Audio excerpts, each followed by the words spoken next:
يبدأ في 27 من أيلول سبتمبر المقبل بيع تذاكر حضور فيلم حول الأشهر الثلاثة الأخيرة من حياة مايكل جاكسون، ويظهر فيه ملك البوب الراحل وهو يتمرن لجولته الموسيقية التي كانت مرتقبة في إنجلترا، ويستمر عرض الفيلم لأسبوعين فقط.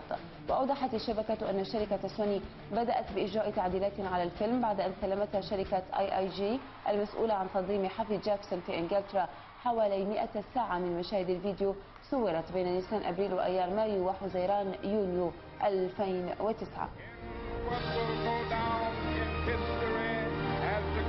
Demonstration for freedom in the history of our nation.